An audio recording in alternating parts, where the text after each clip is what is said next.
ఆ కంటైనర్లో ఆ ట్యాంకర్ ఫెయిల్ అయితే ఆ ట్యాంకర్లను పక్కన పెట్టి ఆ ట్యాంకర్ ఫెయిల్ అయినటివి లోపలికి పంపించకుండా ఆ ట్యాంకర్లను పక్కకు పెట్టేసేసి ఆ ట్యాంకర్లు అసలు వాడుకలోనే తీసుకుని రాలేదు, వెనక్కి పంపించేశారు ఆ ట్యాంకర్లను.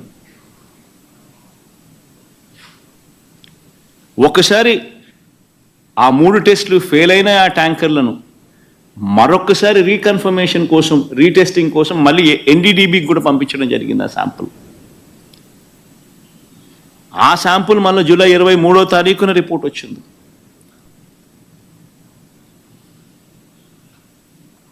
ఒకసారి ఆ జూలై 6, జూలై 12న వచ్చిన ఈ ట్యాంకర్లు ఏదైతే టెస్టులు, తిరుపతిలో చేసిన టెస్టులు ఏదైతే ఫెయిల్ అయినాయో అవి ఏదైతే వెనక్కి పంపించారో, వెనక్కి పంపించడమే కాకుండా షోకాస్ నోటీస్ వాళ్ళకి ఇచ్చారో, ఆ జరిగిన సందర్భంలో జరిగిన ఒకసారి ఆ వీడియో క్లిప్పింగ్స్ ఒకసారి మళ్ళొక్కసారి గుర్తు చేస్తా ఉన్నా, ఒకసారి మళ్ళీ ప్లే చేస్తూ. ఇది జూలై 23వ తారీఖున సాక్షాత్ ఈవో మాట్లాడిన మాటలు. జూలై 23వ తారీఖున ప్లే చేయండి అమ్మా. ఒక ఇంపార్టెంట్ ఆస్పెక్ట్ ఏంటంటే టేస్ట్ అనేది మనకు తెలిసిందే, కానీ అరోమా అనేది మనకి కరెక్ట్ గా ఉందా లేదా, క్వాలిటీ లేకపోతే మేము యొక్క చర్యలు తీసుకుంటామని అందరి మేనేజ్మెంట్ వాళ్ళు వచ్చారు, ఒక్కొక్కరు మాట్లాడి చెప్పిన తర్వాత కొంతమంది ఇంప్రూవ్ చేశారు. ఆ శాంపుల్లో అడల్టరేషన్ ఉందని తెలియదు. అడల్టరేషన్ ఏం అడల్టరేషన్ ఉందంటే వెజిటబుల్ ఫ్యాట్స్ అంటే మనకి వనస్పతి అంటాం కదా, vegetable ghee or vanaspati or whatever ఎవర్, అది కలిసిందని తెలిసింది. ఆ సప్లయర్ కి బ్లాక్ లిస్ట్ చేయడానికి షోకాజ్ నోటీస్ ఇవ్వడం జరిగింది. ఈ టెండర్ ట్యాంకర్స్ కూడా 2 ట్యాంకర్స్ ఉన్నాయి, ఆ 2 ట్యాంకర్స్ కూడా రిజెక్ట్ చేయడం జరిగింది. టెస్ట్ చేసినాము, రిజెక్ట్ చేయడం జరిగింది అని చెప్పి జూలై 23వ తారీఖునే, అంటే ఎన్డీడీబీ శాంపుల్స్ వచ్చిన తర్వాత కూడా ఈవో గారు స్వయంగా చెప్పిన మాటలు అంటే క్లియర్ కట్గా అర్థమవుతోంది. అసలు ట్యాంకర్లు వాడకంలోకి రాలేదు, అవి రిజెక్ట్ చేశారు, వెనక్కి పంపించేశారు అని చెప్పి క్లియర్ కట్గా చెప్తా ఉన్నారు. అయినా కూడా సెప్టెంబర్ 18వ తారీఖున, అంటే 2 నెలల తర్వాత చంద్రబాబు నాయుడు గారు 100 రోజుల తన పాలన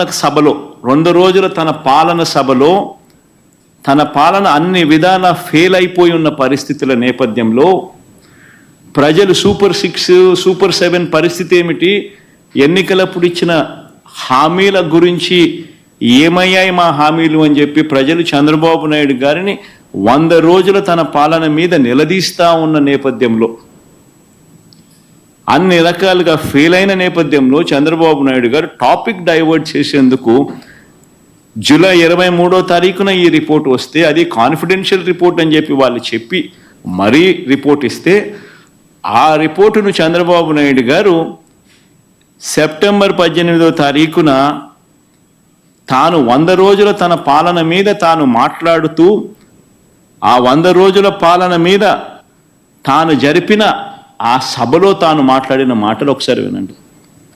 దేవుని దగ్గర పెట్టే ప్రసాదం అపవిత్రం చేసే విధంగా ఓసారి బాధేస్తుంది.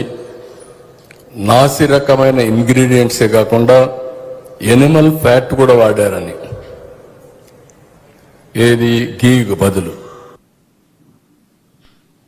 అంటే ఒకవైపునేమో జూలై 23వ తారీఖునే ఈవో అసలు యానిమల్ ఫ్యాట్ కాదు, అది వెజిటబుల్ ఫ్యాటు అంటే ఎన్డీడీబీ రిపోర్ట్ వచ్చినాక కూడా, అంటే ఎందుకంటే ఆయన జ్ఞానం ఉంది కాబట్టి, ఆయనకు తెలుసు కాబట్టి reject చేసేసినాము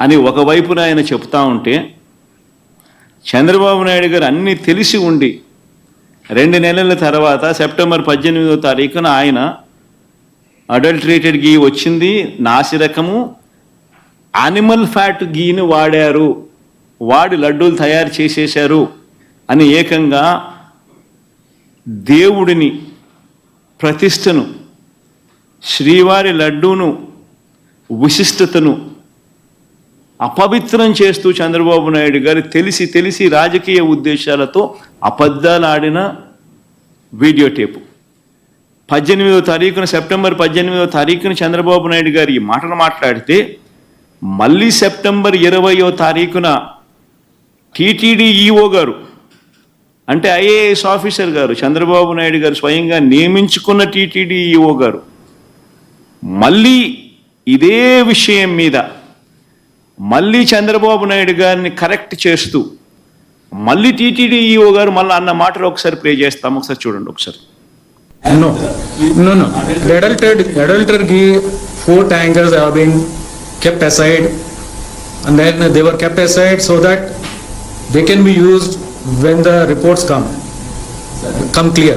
But the reports unfortunately didn't come clear, then we rejected, we sent away.